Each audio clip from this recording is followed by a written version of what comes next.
UPSC exam में elimination technique और common sense की बहुत अहम भूमिका होती है। यह प्रश्न देखते हैं। ये जो प्रश्न है वो यूपीएससी 2024 जीएस पेपर 1 का प्रश्न है।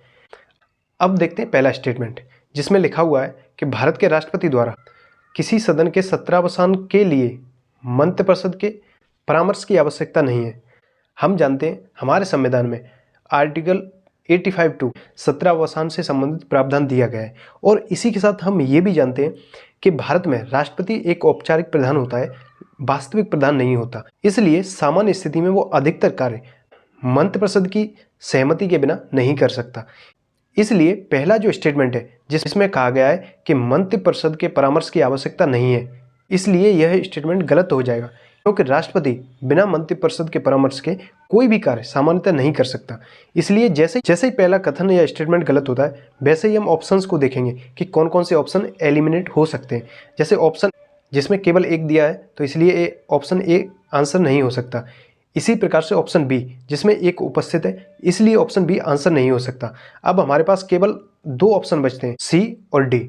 अब हमें पता है सी और डी में कॉमन है 3, इससे ही पता चल जाती है कि तीसरा जो स्टेटमेंट होगा वो सही होगा हमारा। अब हमारे पास 2 ऑप्शन बचे तो इनके सही होने की पॉसिबिलिटी जो है वो बढ़कर 50-50% हो जाती है और यही होता है एलिमिनेशन टेक्निक। अब देखते हैं दूसरा स्टेटमेंट, जिसमें लिखा हुआ है कि सदन का सत्रावसान सामान्यतः सदन के अनिश्चित काल के लिए स्थगित होने के पश्चात किया जाता है, किंतु भारत के राष्ट्रपति द्वारा उस सदन का सत्रावसान करने पर कोई वर्जन नहीं है जो सत्र में नहीं हो। वर्जन का तात्पर्य होता है कोई रोक नहीं है। जब हम आर्टिकल 85(2) पढ़ते हैं तो उसमें स्पष्ट रूप से लिखा हुआ है सदन का सत्रावसान राष्ट्रपति द्वारा किया जाता है, लेकिन कि राष्ट्रपति सामान्यतः सदन को अनिश्चित काल के लिए स्थगित करने के पश्चात ही उस सदन का सत्रावसान करता है। हालांकि ऐसा अनिवार्य नहीं है। इसी प्रकार उस सदन का भी राष्ट्रपति सत्रावसान कर सकता है जो सत्र में नहीं है। इसलिए जो ऑप्शन 2 है वो हमारा सही होगा।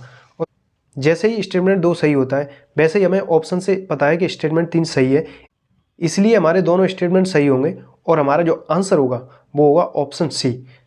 तो आपने देखा कि किस प्रकार से कॉमन सेंस और एलिमिनेशन टेक्निक मिलकर हमारे आंसर को आसान बना देते हैं। हालांकि नॉलेज का कोई सब्स्टिट्यूट नहीं होता। यूपीएससी 2024 की प्रारंभिक परीक्षा के पेपर 1 में फंडामेंटल राइट से संबंधित 2 प्रश्न आए थे, जिसमें एक प्रश्न आर्टिकल 21 से संबंधित था और एक प्रश्न रिट से संबंधित था। अब देखते हैं यह प्रश्न जस्टिस KS पुट्टास्वामी बनाम भारत संघ जो केस था उससे संबंधित है और ये आर्टिकल 21 से लिया गया है। अब देखते हैं अपना प्रश्न, जिसमें पूछा गया है कि भारत के उच्चतम न्यायालय अर्थात सुप्रीम कोर्ट ने निजता के अधिकार को भारत के संविधान के किस अनुच्छेद के अंतर्गत रखा है। अब हम जानते हैं कि justice KS Puttaswamy versus Bharat संघ जो केस था उसमें निजता के अधिकार को या राइट टू प्राइवेसी को आर्टिकल 21 अर्थात जीवन के अधिकार के अंतर्गत समाहित किया गया था। इसलिए हमारे प्रश्न का जो आंसर होगा वो डायरेक्टली आर्टिकल 21 होगा और आर्टिकल 21 में गरिमा में जीवन जीने का अधिकार अर्थात राइट टू लाइफ से संबंधित प्रावधान किया गया है। इसीलिए हमारा जो आंसर होगा वो डायरेक्टली आर्टिकल 21 और ऑप्शन डी होगा। अब देखते हैं अगला प्रश्न। यह प्रश्न भारतीय संविधान के भाग 3 मौलिक अधिकार अर्थात फंडामेंटल राइट के आर्टिकल 32 रिट के अधिकार से लिया गया है, जिसमें प्रतिषेध रिट के बारे में पूछा गया है। अब पढ़ते हैं अपना प्रश्न। जैसे इसमें कहा गया है कि प्रतिषेध रिट उच्चतम न्यायालय या उच्च न्यायालयों द्वारा किसे और किस प्रयोजन से जारी किया गया एक आदेश है। हम जानते हैं कि आर्टिकल 32 में रिट से संबंधित प्रावधान किए गए हैं और इसमें से एक रिट है प्रतिषेध रिट अर्थात प्रोहिबिशन रिट। इस प्रोहिबिशन रिट में या प्रतिषेध रिट में सुप्रीम कोर्ट या हाई कोर्ट अपने सबॉर्डिनेट कोर्ट्स अधीनस्थ न्यायालयों तथा ट्रिब्यूनल्स या न्यायाधिकरणों या न्यायिक तथा अर्ध न्यायिक अधिकारियों द्वारा अपने अधिकार क्षेत्र से बाहर के कार्यों को करने से रोका जाता है और यह रिट केवल न्यायिक या अर्ध न्यायिक प्राधिकरणों के खिलाफ ही जारी की जा सकती है। इसको प्रशासनिक प्राधिकरण या अधिकारियों तथा निजी व्यक्तियों के खिलाफ जारी नहीं किया जा सकता। अब पढ़ते हैं अपने ऑप्शंस। जैसे ऑप्शन ए है उसमें कहा गया है कि किसी सरकारी अधिकारी को उसे किसी विशिष्ट कार्रवाई करने से प्रतिषेध करने के लिए है। यह ऑप्शन गलत है, क्योंकि सरकारी अधिकारियों में न्यायिक तथा गैर न्यायिक अर्थात प्रशासनिक अधिकारी भी शामिल होते हैं, इसलिए ऑप्शन ए गलत होगा। अब देखते हैं ऑप्शन बी, संसद या विधानसभा को मद्य निषेध पर कोई विधि पारित करने के लिए।